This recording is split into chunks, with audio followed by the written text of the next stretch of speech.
Thank you, Michaela. Our next senior speech will be presented by Amelia Sabo. Amelia is a forever Falcon, meaning she's been attending St. Stephen's for her whole life. She enjoys running for St. Stephen's cross-country and track teams, as well as spending time outdoors. We will now hear Amelia Sabo's senior speech.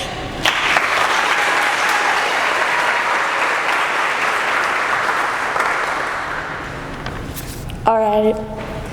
The last time I attempted public speaking, I broke down crying. Halfway through my story, my lips started to twitch and my eyes started to well. Then suddenly there I was, having a complete panic attack over talking in front of 17 people. So as you can imagine, I'm absolutely terrified right now. My voice will probably crack, or I'll rush through my words so much that you won't be able to understand what I'm saying. I'll probably skip sentences or stumble over paragraphs, and my hands are shaking so much that I have to grasp onto the podium. But that's what fear is, and I have to accept that. In the 3rd grade, I thought being afraid was cowardly. I refused to be afraid of anything, which some might praise, but in hindsight, it's completely idiotic, and led to multiple falls from high places. And let's just say, I have way too many scars from death-defying stunts. But as I grew older, I realized that fear is what makes us human. It stops us from jumping off 40-foot cliffs or aggravating a rattlesnake. However, fear can also stop you from living. In 6th grade, I was so terrified to just stand in my front yard alone that I wouldn't even go get the mail. I was afraid of a scary white van or a wild coyote that I trapped myself so much in my own head. I stayed in my room all day. In 7th grade, I was so afraid of being an athletic burnout that I stopped pushing. In 8th grade, I refused to go into the ocean because I was afraid of flesh-eating bacteria. That's my breaking point.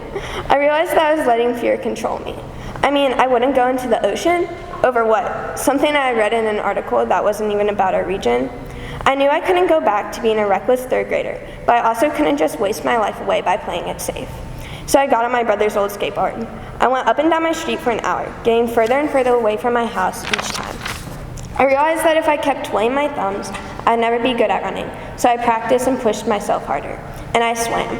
I swam every time I had the chance. I learned how to surf and skim. I began snorkeling and diving just to get me into the ocean more.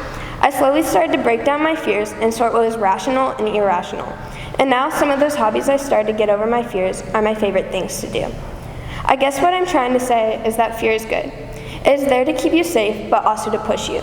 You're pushed to find ways to deal with fear that don't stop you from living. And if you can't, you have to face your fears head on, instead of pretending to be sick so you don't have to give your senior speech, which is what I almost did this morning.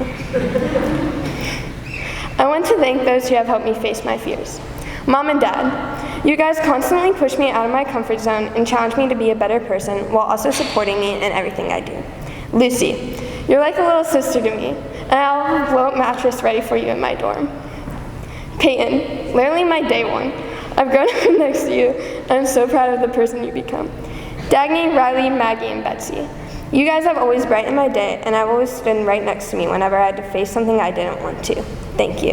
And to my cross-country team, for being a second family and always singing along with me on long runs.